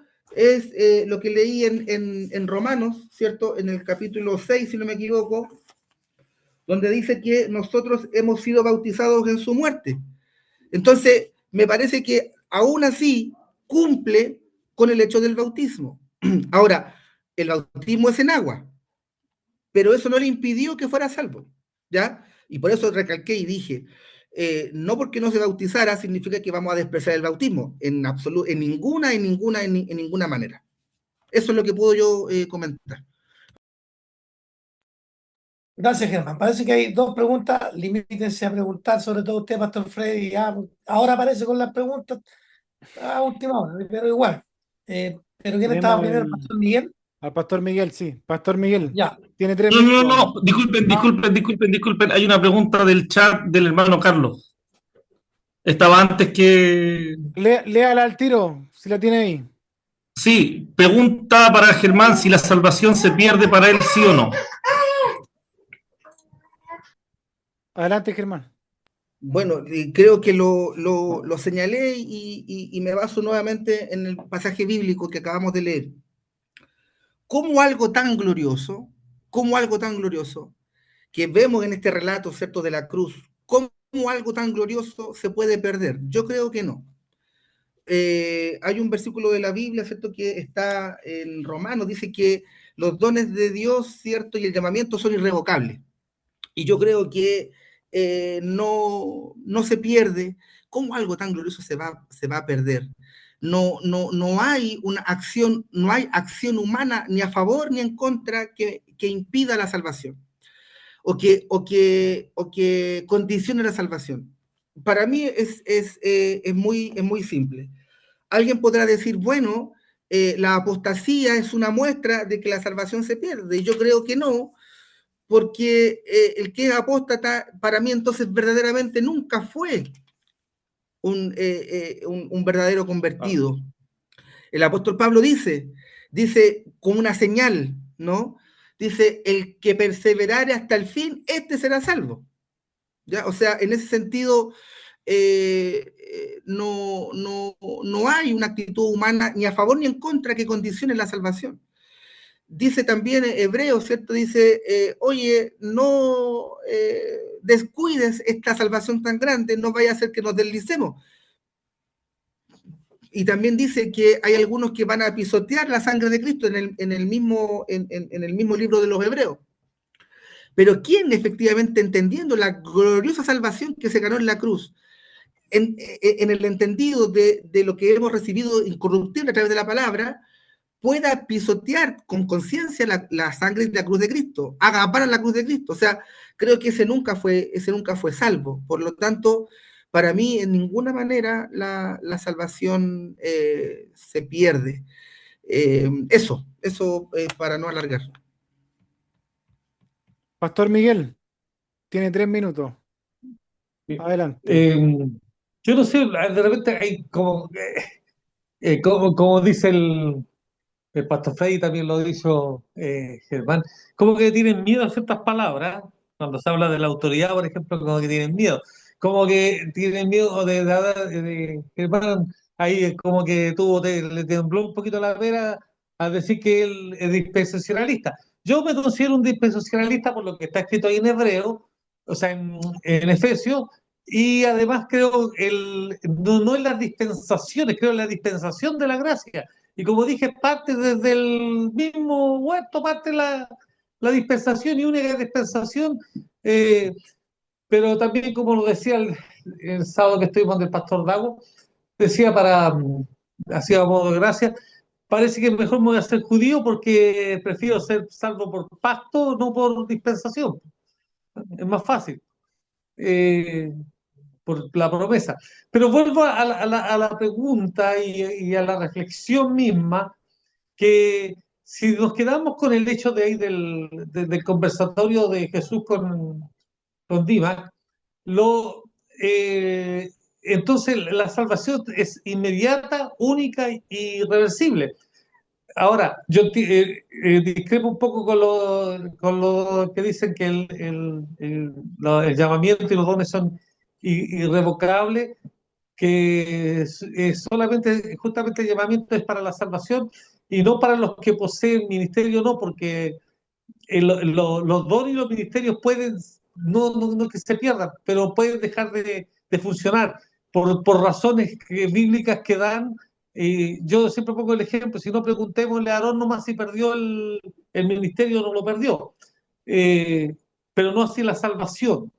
Y creo que ahí es donde nosotros debemos tener claro y exponer, pero más firme, con contundencia, de que la salvación no así, así que declaro como fue Germán, la salvación no se pierde, imposible, porque es dada, es regalada, otorgada por Dios mismo, por lo tanto Él no la va a quitar. Lo que pasa es que nosotros no la dejamos tampoco, sino que nunca, si la perdimos, es porque nunca la hemos tenido nomás. Y entonces la pregunta es nuevamente la misma. Si nos quedamos con ese relato de la cruz, entonces yo el día que el Señor me llamó, yo ya estoy en el paraíso. Y si no, ¿cómo podría seguir? Seguir, o cuándo voy a estar, o cuándo voy a ir. Porque para mí, el referente de paraíso, para mí es la iglesia, o el centro de reunión de los llamados de afuera. Eso. Sí, querido Pastor Miguel, no me tembló la pera porque creo que no encasillarse, creo que fue muy contundente porque hay elementos del dispensacionalismo que sí yo los comparto. Por ejemplo, que no es el tema, yo sí creo en el arrebatamiento, eso es dispensacionalista, pero para otro es ser retrógrado, lo que le llaman el tiempo premilenialista. Yo sí tiendo a pensar en el rapto, por ejemplo. Eh, y hay cosas de la dispensación que efectivamente en estos tiempos dispensacionales que otorga la Escritura, ¿cierto? En Adán, con Noé, ¿verdad?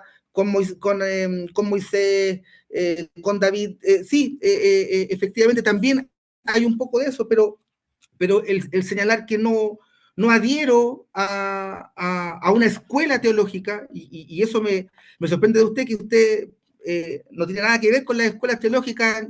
Entonces, ser dispensacionalista significa que usted está de acuerdo con Scofield, ¿cierto? Y está de acuerdo con todos esos teólogos que usted ha denigrado públicamente. Entonces, pero No, bueno, no, no, pero no, no, espéreme, no, no, no, estoy en no, mi no estoy tiempo, de acuerdo con estoy ello. en mi tiempo, Cuando hablo pastor. de la dispensación hablé de Efesios claramente. Usted, No, no, no, usted, no. no, No me usted dijo, yo encasille me con considero, Scofield.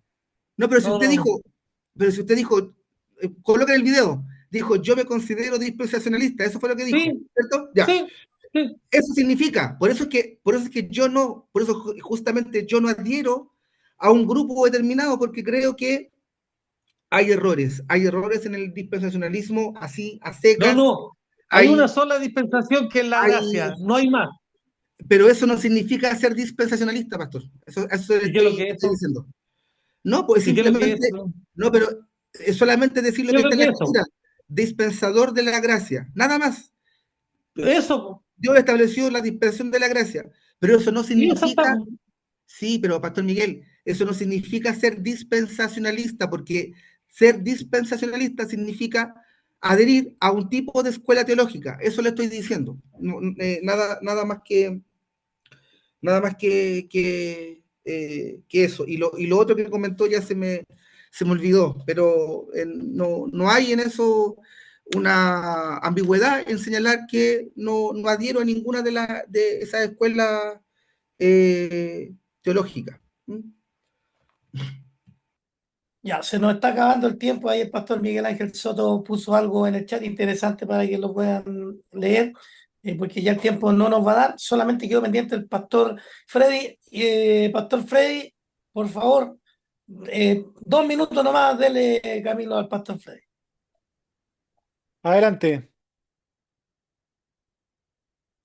Bueno, yo creo que es suficiente. No, no quería hacer una pregunta, solamente, no, decir que está bien lo que están hablando, solamente esto yo quisiera, no sé, ya me puse para contestar, pero con el pastor Miguel, o sea, la salvación consiste en 3 etapas y la Biblia lo habla.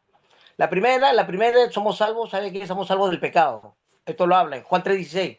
De modo que algunos dice que no, el que cree en Cristo somos salvos. La segunda es la santificación, o sea que nuestro cuerpo se va santificando. Eso es Filipenses capítulo 1, versículo 23, creo. Y la tercera nos salva de la ira venidera, que eso va a ser en el futuro. O sea, nosotros estamos en un proceso. Nosotros inmediatamente ahorita somos salvos. Somos salvos, ya somos salvos. Pero en eso, como dice Ismael, o sea, el hecho de que nosotros fallemos en algunas cosas, que vamos a fallar, hermano, porque nosotros vamos a estar en un proceso hasta que lleguemos toda la estatura de la plenitud de Cristo. O sea, no es que yo ahorita congrego, diezmo, no peco. Debería ser así, sería magnífico, pero no va a ser así. Así que todo es un proceso, hermanos, que lógicamente que tenemos que llevarlo. Tiene que haber una evidencia del proceso. Más bien, si no hay una evidencia del proceso, si por ejemplo yo nunca dejé de fumar, de tomar, no diezmo, no congrego, entonces ahí no hay proceso. Eso nomás, pastor. ¿Entienden? Entonces usted no preguntó, usted está afirmando algunas cosas. Sí, por eso Pregúntale. le estoy Voy a, diciendo. ¿puedo decir algo? Adelante. Pastor Richard, ¿sí? Sí, mire, respecto a justamente por qué yo no adhiero a alguna escuela teológica en particular, porque yo creo que los israelitas tienen que pasar por Cristo. Todos tienen que pasar por Cristo. No, yo soy la puerta, y que por mí entrare, o sea, no, los israelitas, según lo que yo entiendo de la escritura, no escapan a aquello. Isaías 59, verso 20. Y vendrá el Redentor a Sión. ¿Quién es el Redentor? Cristo. A Sión, a Jerusalén. Y a los que se volvieren de la iniquidad en Jacob. Perdón, y a los que se volvieren de la iniquidad en Jacob, dice Jehová. ¿Cierto? Y este será mi pacto con ellos, dijo Jehová, el espíritu mío que está sobre ti y mis palabras que puse en tu boca no faltarán de tu boca, ni de la boca de tus hijos, ni de la boca de los hijos de tus hijos, dijo Jehová, desde ahora y para siempre. Pero vendrá el Redentor a Sión. Y lo mismo dice Jeremías capítulo 31, verso 31. Espero que en la gracia me soporten.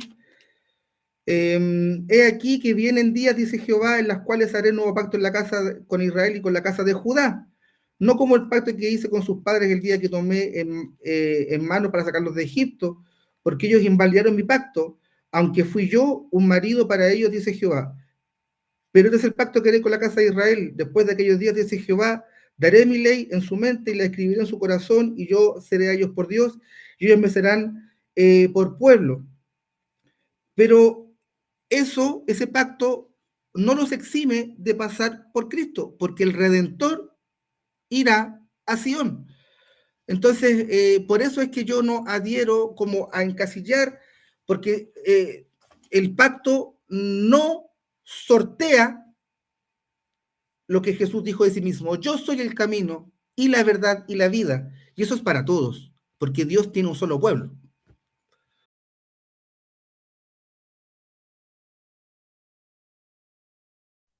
Gracias, Germán. Parece que el pastor Roberto y la pastora Camila van a hablar. Y Ismael, tenías tú levantada la mano. ¿Te parece que, porque ya por razones de tiempo ya Sí. le damos la oportunidad a ella? Y si responde Germán, después tomas tú, Ismael, y aprovechas de despedir este módulo que ya se nos ha venido la hora. Siempre quedamos con gusto a poco. Roberto, Camila. Amén. Buenas noches. ¿Se me escucha primero que todo? Sí, bien. Gracias. Amén. Bueno, primero que todo, saludarle, hermano. Muchas gracias a Dios por este tiempo, por el espacio que nos permite estar aprendiendo. Y como bien decíamos en un principio de los estudios, para tratar de quedar unánime, por una misma idea. Gracias, Germán, por todo lo que se dijo. Dios le bendiga, de bendición para nuestras vidas. Y yo quiero hacer una pregunta que igual me inquieta, no creyendo pisarnos la cola ni querer debatir, sino que de verdad me interesa para poder aprender. Resulta que en el libro de los Corintios, ustedes se lo van a saber mejor que yo voy a parafrasearlo para en honor al tiempo, no voy a leerlo. Dice que si que uno sobreedifica, ¿cierto?, sobre el fundamento, que una obra de hojarasca, de plata, de oro, dice que si es que algunas de esas obras van a ser probadas con el fuego, ¿cierto? Dice que si aunque la obra se deshiciere, la persona va a ser salva. Y después, un poquito más adelante, Pablo, también en los Corintios, creo que en la misma carta de los Corintios, le habla a una persona que estaba haciendo actos de adulterio dentro de la iglesia, le dice que lo saquen afuera a manos de Satanás, creo que utiliza Reina Valera el término, le dice con fin de que el alma sea salvo. A lo mejor el cuerpo se va a perder, pero el alma va a ser salvo. ¿Qué entienden? Una pregunta en dos partes. Primera pregunta, ¿qué entienden por ese concepto? Una vez yo analizábamos con un hermano estos temas, yo lo hago para aprender, de verdad. Si alguien tiene la respuesta, sería de defendición para nuestras vidas, para ir unánime en el mismo. Hablábamos una vez de este tema del paraíso, ¿ya? Cerca del tema paraíso, el término como tal, ¿cierto? Y buscábamos unas hartas definiciones, a lo mejor a algunos no les gustan las definiciones, para llegar a un consenso de qué es lo que quería decir el término paraíso. Y llegábamos a una explicación o a un término etimológico desde el antiguo arameo en realidad, y decía que era un jardín cerrado o un jardín cercado, que incluso decían que eran los atrios de los palacios en ese tiempo. Ya no sé si me voy haciendo entender. Entonces llegábamos a un consenso cuando estudiábamos este tema, por eso yo quiero aprender, para que ustedes, si estamos mal, para no estar enseñando cosas que tal vez no están en relación a la escritura. Entonces llegábamos a un consenso en ese tema, que si bien la persona, como bien dice la palabra en Corintios, se va a quemar su obra o va a ser puesto a manos de Satanás para salvar el alma, decíamos que a lo mejor sí van a llegar a ser salvos, que a lo mejor estamos en alguna disyuntiva ahí, porque no hizo esto, y se alejó de la congregación, lo echaron afuera de la congregación, se perdió su alma, pero se salvó su alma. Entonces llegábamos, como le digo, para no ser repetitivo, que a lo mejor van a llegar a la salvación, al reino de los cielos, pero van a llegar a la parte exterior del reino de los cielos, a eso que le está ofreciendo a este ladrón en la cruz, que es el paraíso, que es estar no precisamente delante del altar de Dios, como lo dice en el libro de Apocalipsis, ¿cierto? Que dice que habían 1.000.000 de almas delante del trono de Dios, diciéndole: ¿hasta cuándo, Señor nuestro, no vengan nuestra alma? Dice que esta era el alma de los que fueron decapitados por llevar el evangelio de Jesucristo. Entonces, si bien vemos, no sabemos cuánto tiempo Juan estaba viendo esa visión futura, tal vez, que si estas personas estaban delante del trono de Dios en el momento que Juan lo vio, ¿cierto? Que se recibió la revelación, pues, obviamente, del Cordero que fue inmolado. Dice, porque es la revelación de Jesucristo. Entonces, esa era mi duda, pues. Hay personas que ya van a estar delante del trono de Dios diciendo hasta cuándo, Señor nuestro, no venga nuestra alma, y también pueden quedar gente que van a estar hablando de conceptos fuera del altar de Dios, tal vez en la periferia, a lo mejor se ganaron el subsidio santo un poquito más hacia la afuera de lo que sería lo digo así en chilenense, en el Palacio de la Moneda está Dios, y nosotros que a lo mejor llegamos a la última chupada del mate, vamos a quedar fuera del cordón de Américo Vespucio hacia afuera y no vamos a tener contacto jamás nunca en la presencia de nuestro Dios. Pregunta, Dios les bendiga, hermano, y muchas gracias por la oportunidad y por el tiempo de estudio. Sí, bueno, no sé, pastor o hermano, bueno, en Cristo somos hermanos igual. Primera de Corintios, capítulo 3, ¿cierto? Dice, y si sobre este fundamento alguno edificare oro, plata, piedras, ¿verdad? Dice que pasa por el fuego, y efectivamente dice, si permaneciere la obra de alguno que sobre edificó, recibirá recompensa. Si la obra de alguno se quemare, sufrirá pérdida, si bien el mismo será salvo, aunque así como por fuego. La salvación no se pierde. Ahora, Dios es justo. La salvación es como el estándar para todos. Lo que yo he escudriñado, por ejemplo, que hay algunos que hablan de las coronas, ¿no? Pedro dice que hay una corona que la van a recibir solamente los pastores. Si alguien recuerda el verso, no, pero Pedro habla está la corona de la vida, ¿cierto? He escuchado también de algunos teólogos que hay un planteamiento respecto a que la diferencia estaría en la corona, pero en lo seguro. Y respecto a lo que se decía de aquel que pecó, ¿cierto? Y que tenía relaciones sexuales con su madrastra, ¿cierto? El apóstol Pablo dice, oye, ¿dónde estaban ustedes que esto no lo juzgaron? Este tendría que haber estado fuera, dice, y se entrega a Satanás. Yo lo entiendo como, dice, Dios los entregó a su mente entenebrecida, o sea, es como decir, si él permanece en el pecado, bueno, es entregado a su mente entenebrecida. Pero entiendo también que en otras de las cartas también se establece que se habría arrepentido y que habría vuelto de su error, ¿ya? Por tanto, siempre la puerta para el arrepentimiento está, ¿ya? Siempre la puerta está, porque el pecado, la acción humana no hace irrevocable, no hace revocable, perdón, la salvación. Y eso de que si estamos en un muro externo, o si es que lo queremos como estructuralizar, mire, si a mí me sientan uno allá al fondo de la mesa, porque había mujeres que le dijeron, oye, permite que mi hijo esté a la diestra y a la siniestra, dijo, bueno, eso no me es dado a mí. Mire, que a mí me dejen allá al fondo del mesón, yo quiero estar, ¿ya? No sé si escrituralmente está esto de que hay un sector externo, como el Anillo de Vespucio o el Palacio de la Moneda, no sé si escrituralmente eso lo podamos establecer como algo cierto. Y respecto al paraíso, yo insisto, no creo en lugares intermedios, y cuando se habla del seno de Abraham o del paraíso, es el cielo, no, porque si no, insisto, le estamos dando cabida a la teología católica de que existe un lugar como el purgatorio, que también es un lugar intermedio que no existe. Le estaríamos dando cabida a eso, y yo, para mí, el paraíso es directamente el cielo, un lugar de bienestar donde todos quisiéramos compartir. Eso. Amén, disculpe, muchas gracias. Pero en realidad no era así como que dijéramos que sea un lugar intermedio, sino que el lugar, como dice, por eso aludía a Corintios 3, cuando dice que si alguna obra fuera quemada, ¿cierto? Sí se salvará, pero a lo mejor no va a tener la misma, como dijo usted, galardón o posición dentro del que no fue quemada su obra. No era que hubiera un lugar intermedio como purgatorio, diciendo que ahí puede a lo mejor purgar su falta de criterio dentro del periodo en esta tierra y poder aspirar a tal vez llegar más allá. Yo soy chileno, por eso daba esa analogía. Soy chileno, soy asistente o vivo en la comuna de Puchuncaví, pero nunca jamás me he topado con mi alcalde. Sabiendo que quién es mi alcalde, jamás nunca voy a tener, digamos, incluso o a lo mejor una charla para poder llegar a mi alcalde, con suerte a un asistente social, como persona natural.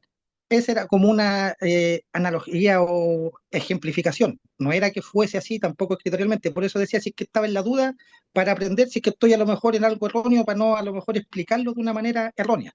Eso, más nada. Disculpen, Dios le No, guarde. por eso, hermano, por eso le acabo de decir. Lo único escritural que yo puedo decirle es respecto a la corona. Primera de Pedro 5:4 dice, así, cuando aparezca el pastor principal o el príncipe de los pastores de nuestra versión, ustedes recibirán la corona de gloria, una corona que jamás se marchitará, ¿cierto? Que no será, que es incorruptible. Hay algunos que plantean, ¿cierto? Que esa corona es para los pastores, ¿ya?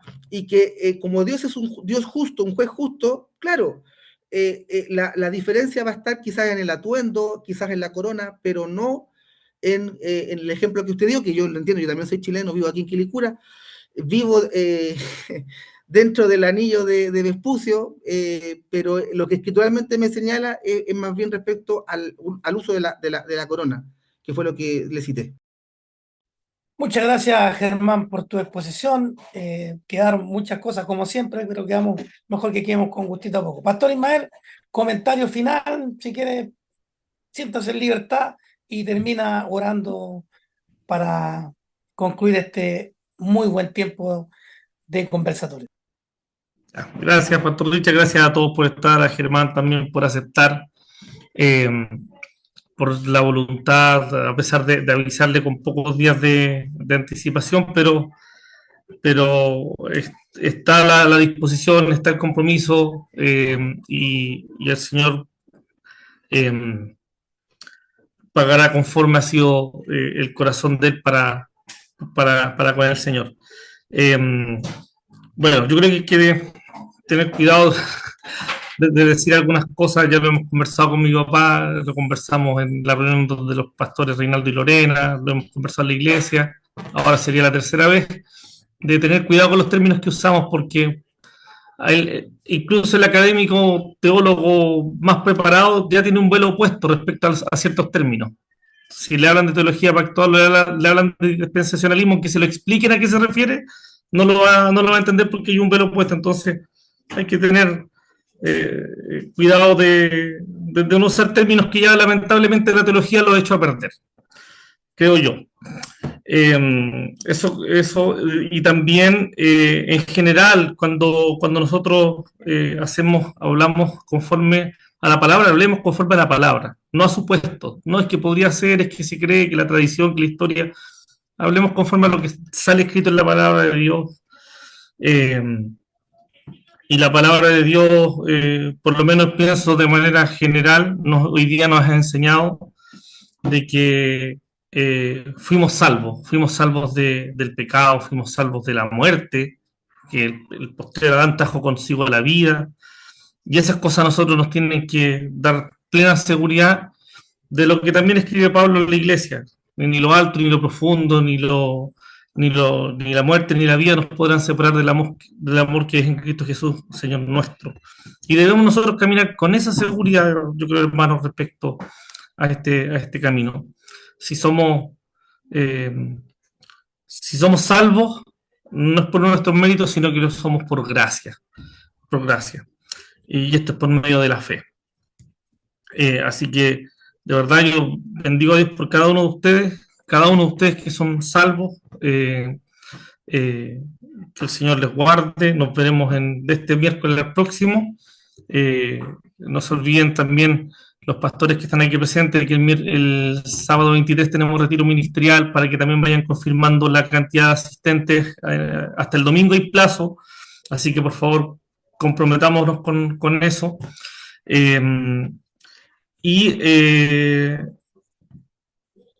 Eso, las otras informaciones serán distribuidas a través del grupo de WhatsApp. Que Dios les bendiga a cada uno, y vamos a orar para despedirnos. Te damos muchas gracias, Señor Jesús, por este momento. Muchas gracias por tu presencia, Señor, porque aprendemos, Señor, aprendemos. Y aún en las discrepancias seguimos aprendiendo, Señor, y esto, más que agitar nuestra mente, Señor, lo que hace es, en alguna manera, es como un bebé, Señor, que está en el vientre de su madre, que al escuchar a su mamá, Señor, o a su papá, salta, brinca, se mueve de alegría. Así también nuestro espíritu reacciona, Señor, cuando hablamos de tu palabra, Señor Jesús. Tal vez en nuestra humanidad, en nuestra emocionalidad, nos pasamos revoluciones, Señor, pero nuestro espíritu está alegre, recreándose, escuchando tu palabra, escuchando cómo nos hablas y cómo nos enseñas también a través de tu Espíritu Santo, Señor Jesús. Te damos muchas gracias, llena de gracias, Señor, que a cada uno de mis hermanos, que estas instancias sigan creciendo, sigan siendo edificadoras para cada uno de nosotros, Señor Jesús. Y cómo no darte gracias por esa salvación tan grande que hiciste a través de nuestro Señor Jesucristo, que para nosotros estábamos condenados, Señor, a muerte, a no ver más la vida, Señor. Más en ti, Señor, encontramos una promesa tan gloriosa, Señor, y tan hermosa, de que aquel día, Señor, en el sonar de la trompeta, en un abrir y cerrar de ojos, nuestros cuerpos serán transformados. Lo corruptible pasará a incorruptible, lo débil será fuerte, y toda tristeza se convertirá en gozo, Señor. Y eso gracias a ti, gracias a tu muerte en esa cruz, gracias a tu sangre derramada, tu redención, Señor. Y así caminamos en esa esperanza de verte volver algún día, Señor, y de ser igual a ti, Señor, en cuanto a transformación, y poder andar también, Señor, junto a nuestros hermanos en esas moradas, Señor, en esos lugares celestiales que preparaste para cada uno de nosotros, Señor. Así caminamos, con esa certeza, con esa firmeza, y cuando venga el fuego, Señor, para probar nuestra fe, caminaremos con la certeza de que, aunque ardamos, Señor, como oro en el crisol, nuestro material no se verá afectado, nuestro material no se verá dañado, sino que seguirá firme en ti, Señor, porque hemos construido este edificio en el fundamento que eres tú, Señor Jesús. Muchas gracias por tu hermoso sacrificio. Te damos gracias a ti, Padre, también por haber dado a tu único Hijo en favor nuestro, y por tu Espíritu Santo que nos permite estar aquí en comunión y nos permite aprender cada día más de ti, conocerte cada día más, y también poder compartir ese aprendizaje con otros. Bendice a cada uno de mis hermanos, a los que no pudieron estar, Señor, que su espíritu sea amonestándole para que puedan unirse en la próxima reunión, y en cada una de las instancias de Comunidad Emanuel. Que bendice nuestra comunidad, que prospere, Señor, que el grano, este grano de semilla, esta semilla, germine de un árbol frondoso, un fruto agradable, y que muchas aves, Señor, puedan posar en este árbol llamado Misión Comunidad Emanuel. Mi deseo, Señor, es el deseo también de cada uno de los que estamos aquí. También, Señor, que bendigas a Germán, Señor, que lo llenes también de tu gracia, de tu sabiduría, tu inteligencia, tu espíritu, Señor, indagador. Es un espíritu inquiridor en la palabra, de escudriñarla, de crecer en ella, de guardarla en el corazón, y que muchos también se vean bendecidos y que te conozcan a través de su predicación. Te lo pedimos, te lo rogamos en tu glorioso y santo nombre, Señor Jesús. Amén y amén. Señor, les Amén, que Dios les bendiga a todos. todos. Germán está invitado para el 23, por si acaso. Chao a Dios todos. les bendiga. Recuerden que el Chao, próximo Rafa. módulo va a ser después del retiro, así que vamos a tener harto material para compartir. Dios les bendiga a todos los que estuvieron. Un abracito. Chau, chau. Gracias, pastor, Amén, por la amén. invitación. Saludos, Dios los guarde. Gracias, gracias. Hermano Camilo, muchas gracias. Chao, chao. Dios les bendiga. Chao, Gracias. bendiciones. Chao.